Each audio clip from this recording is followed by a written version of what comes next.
What's up everybody, I'm Derek, this is Rocking eForge, and today I'm going to be forging a Penannular Brooch. So, let's get rocking. Now for this project I'm going to be starting with a piece of 3/8 inch square stock. The length doesn't matter here. I'm using a majority of this piece as just a handle. And the first thing I'm going to do here is forge a little leaf on the end of this bar.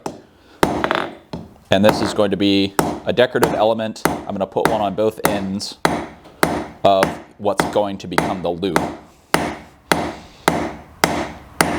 And for that leaf, I'm just going to forge a taper, and then I'm going to give myself a little bit of room, and then just step that off and isolate that leaf.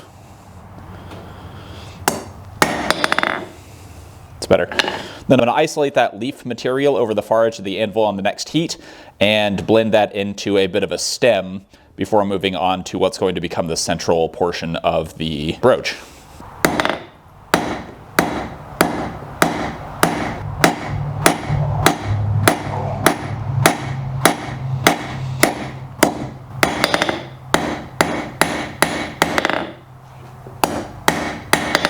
Now just thinking about what I'm trying to get here, I want this stem long and thin enough that I can kind of bow it out and wrap it around and lay the leaf over so that the leaf kind of points back up toward the top of the brooch. And I'm going to start with 2 inches and see if maybe I need to thin it down later.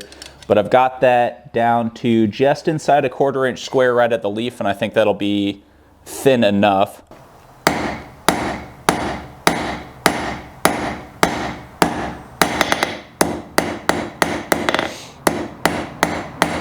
Now that I've got the kind of pre-form of the leaf forged out, I'm going to leave the leaf the way it is, or what's going to become the leaf rather, so that I don't end up with a more fragile piece here at the end. And I'm going to start working on the twist, or the hollow half twist that I'm going to put in the middle of this. And to do that, I'm going to start flattening this out over the horn, using the horn and my rounding hammer as 2 fullers. And I'm going to give myself about a 1/4 inch standoff from the taper.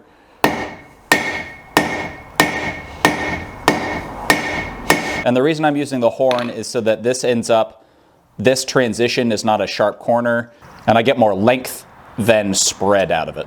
And I'm going to forge this down to a width of about 3/16, to a width of or a thickness of about 3/16 of an inch, and roughly 1/2 inch wide. And I'll forge this out to be about 4 inches long.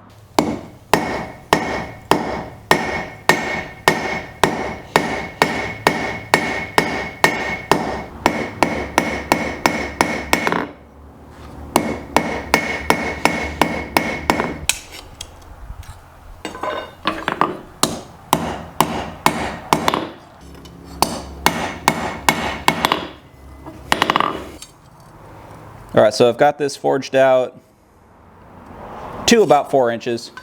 So next, I'm going to start 1/4 twisting in opposite directions, and then I'll come back to the anvil and forge this round.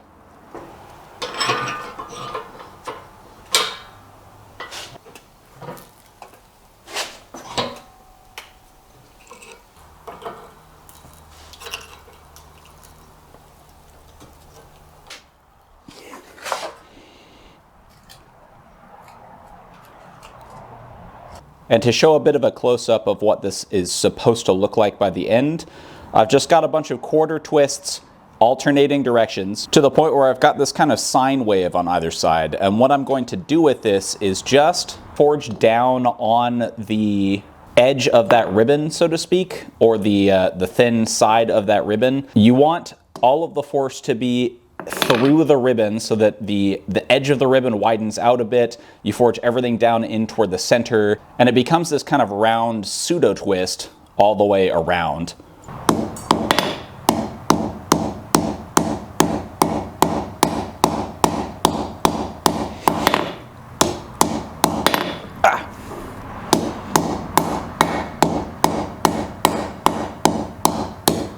And you can kind of see this shaping up already.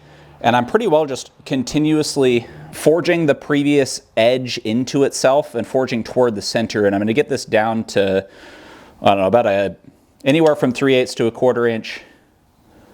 I'm at 3/8 now. So I'm going to forge this down basically to the point where I feel comfortable with it. Maybe a little over a 1/4 inch around. And then I'll move on to forging the other side or the other end of the brooch.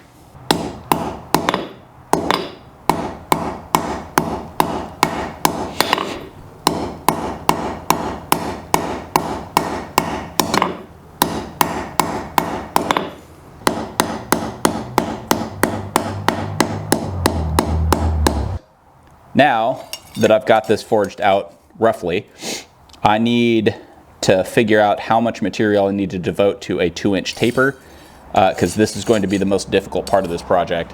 Not that it is technically difficult, but the need to get this matched roughly the same in order to have a symmetrical brooch is going to be a difficult task.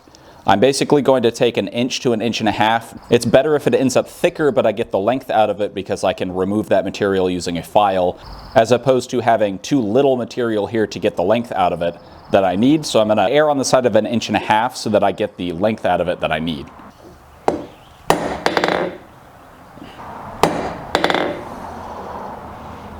Let's do this on the right side here.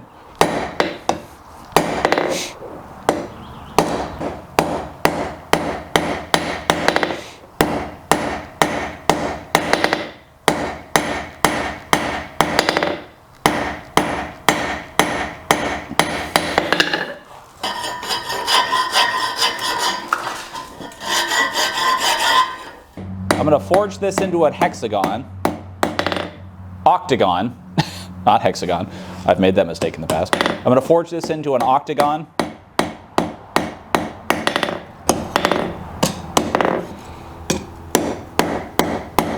I'm going to do this for both stems.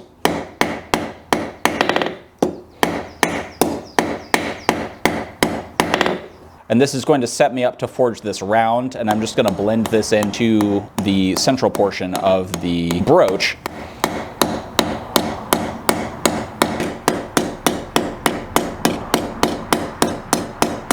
I'm going to cut this off at about 3/4 inch and then forge the preform of the leaf on the other end so I can get them matched, and then I'll move on to actually forging the leaf and shaping the brooch.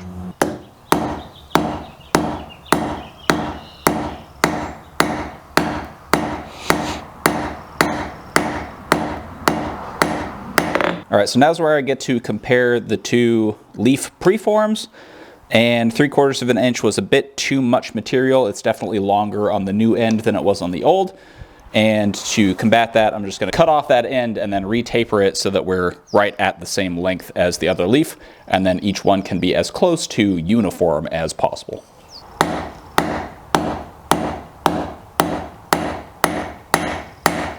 I'm going to forge in this little corner here a little bit more before I just start to hammer down on the edge to spread this.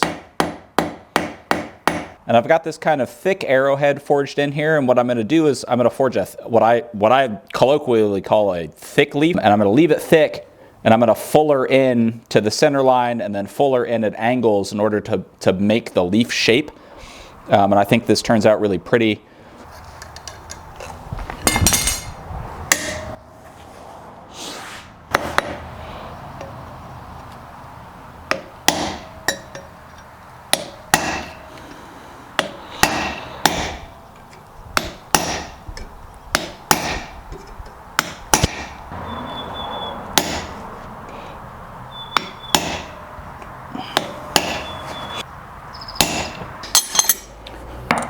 And that's where I'm going to leave the leaf. I think it turned out pretty nice.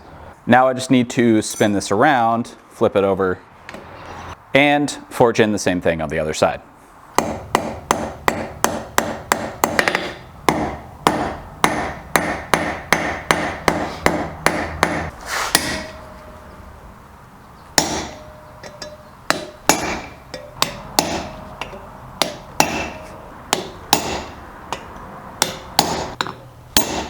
All right, so we've got the leaves forged in on both ends. Now I'm going to use my scrolling tongs and a couple of heats to get a bit of a small loop where the leaf lays over the stem on both sides. We're going to go on opposite sides so that they'll be symmetrical when I bend this around to the final shape of the brooch.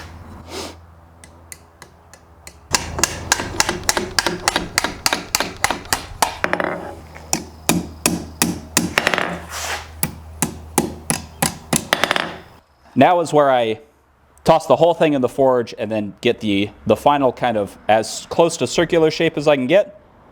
Hello, little honeybee. Hello, buddy. Okay, and I just quenched that leaf, and I'm going to do this iteratively over the horn. Ooh, maybe if I can hang on to it.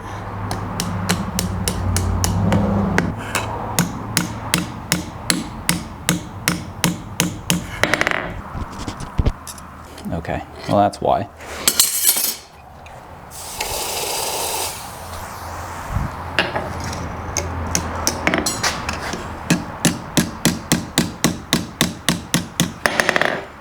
Word of warning, if you're going to try this twist creates a thinner cross section between each of the kind of raised points, you know, that little valley that's in between, logically. That creates a weak point in the steel, which is easier to bend than the stem of the leaf, which means shaping this exact brooch with this twist type just got a lot harder.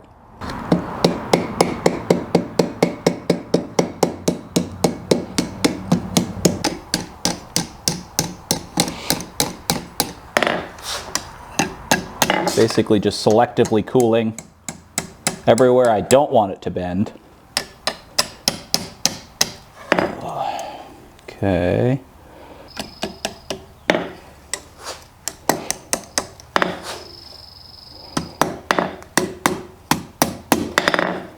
Well, other than not quite being symmetrical, I actually really like the way this turned out. It's certainly not perfectly circular, and I could spend the next 3 hours trying to get that circular, but I think this is where I'm going to leave it. I'm going to brush this down and treat it with some beeswax just to prevent rust. And then I'm going to move on to forging the needle or the pen of the actual brooch itself. And then I'll be all done.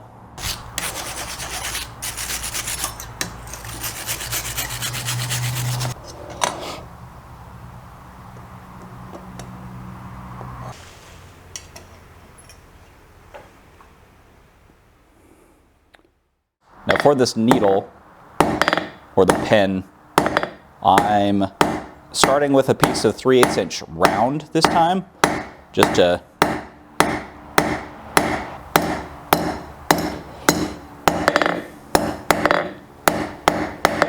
to minimize the amount that I have to forge. I'm going to forge a 3-inch taper that's pretty skinny because this has to pierce through wool.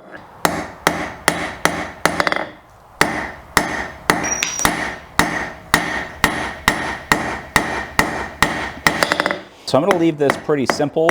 I'm just going to forge this into an octagon. And now I've squared up about 1 inch of material up from the 3-inch taper.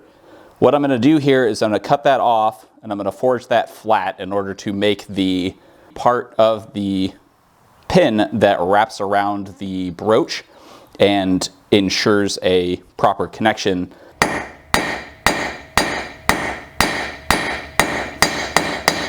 I'm going to spread that down to about 1/8 of an inch.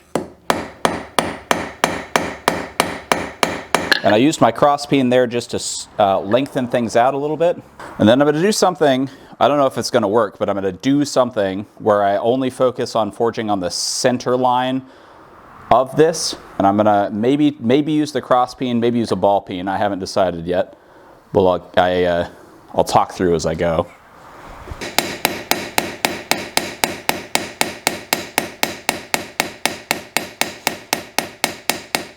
And I'm trying to forge just the center down to about 1/16 of an inch. And then I'm actually going to come in and forge along the edges to shape this. And I'm hoping that the edge kind of rolls over itself. What I don't like here is the ball peen marks. I don't want that there. That's not my intended look. So I'm going to try to find a bigger ball peen and see if I can get the same effect that I'm going for here.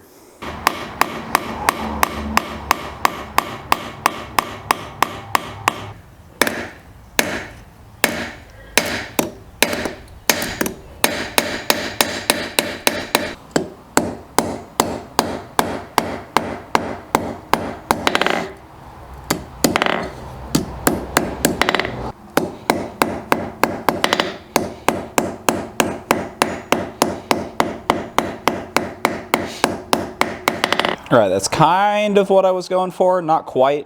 A better way I could have done what I was trying to do was use a fuller, as opposed to the kind of more random hammer marks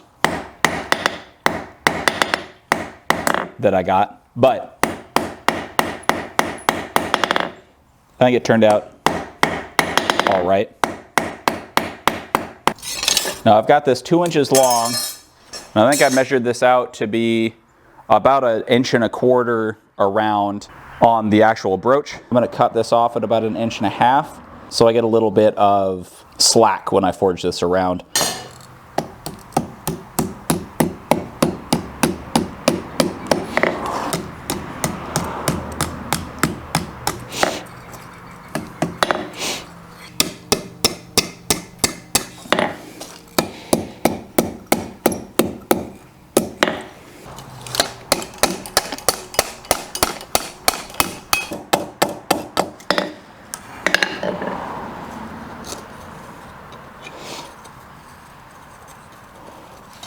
All right, I'm gonna have to burn off all of the wax that I had, toss this whole thing in the forge because this still needs to be a bit rounder. I thought for sure I had gotten it, but I need it to not bind as it's on the piece.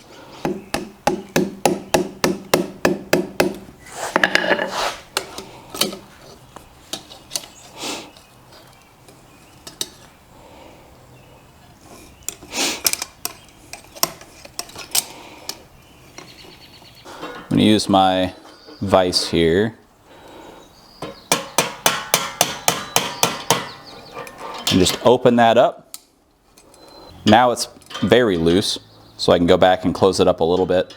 But I want it loose enough to move around the whole piece without it sticking. Actually worked quite well.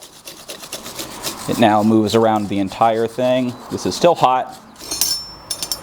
Now that I think about it, I think in the interest of not having it be sticky, I'm actually going to spray it down with WD-40. And as you can see, this moves pretty freely around, so it can be threaded through the material and hold everything all nice and snug.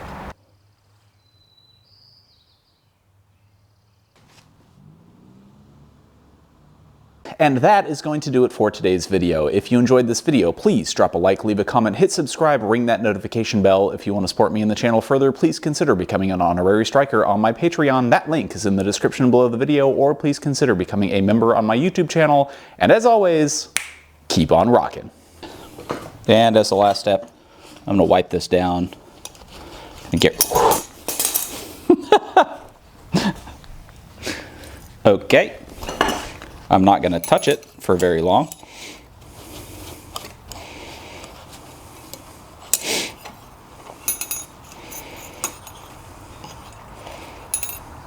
Oh, I've got a hole in my glove. I was like, this doesn't feel that hot.